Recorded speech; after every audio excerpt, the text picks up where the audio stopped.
Suddenly, he saw something shining under a tree. When he looked closer, he found a very beautiful woman sitting there. She was guarded by hideous demoness. She was thin and emaciated, with no ornaments, disheveled hair, and absolutely careless about her appearance. To Hanuman, she appeared like a raging fire. When she raised her face to heaven, wet with tears, as if praying for relief, his heart melted in pity, lifting him for a moment above the plane of mortal beings. Gazing at her, Hanuman felt he grew divine. This experience profoundly created an impression upon him. Suddenly he became an immortal, as it were, and henceforth service to her became the sole aim of his existence. He instinctively felt that this was the Sita he was in search of. Just then Ravana entered the garden. He approached Sita and said, "O fair lady, why do you shrink away from me? Accept me and become the empress of this great land. You have waited all these months in vain hope. You may wait till the end of your life.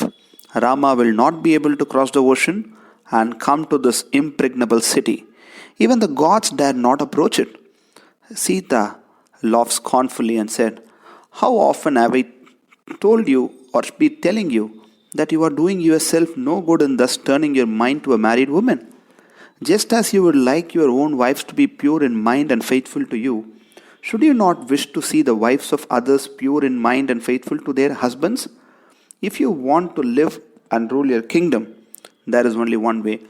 Return me to my lord and beg his pardon." Rama was furious because he was constantly waiting for the right time that he would be attacking all his Kshatriya enemies, and you, being a demon, he would surely come and vanquish you. Thus were the words of Sita. When Ravana heard these words, Ravana was furious. He thundered, "What? Me? I have to beg to that insignificant human? I see that the more I try to conciliate you, the more you insult me. I have fixed a time for you. There are still 2 months left.